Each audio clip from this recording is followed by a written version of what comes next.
সুরে। ও নানি কেন বুঝো না, টান্টু গ্রামের মেয়েটা এখন আর কথা শোনে না। যতই বুঝাই ততই দেখি আমারে আর মানে না।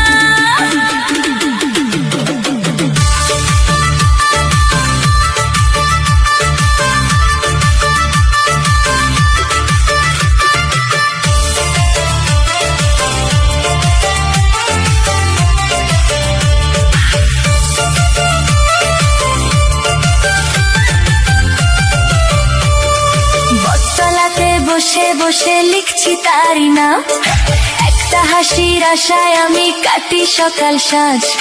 বন্ধুরা সব হাসে আমায় কয় ভুইলা যারে ভাই, কেমনে ভুলি সেই মায়ারে মন যে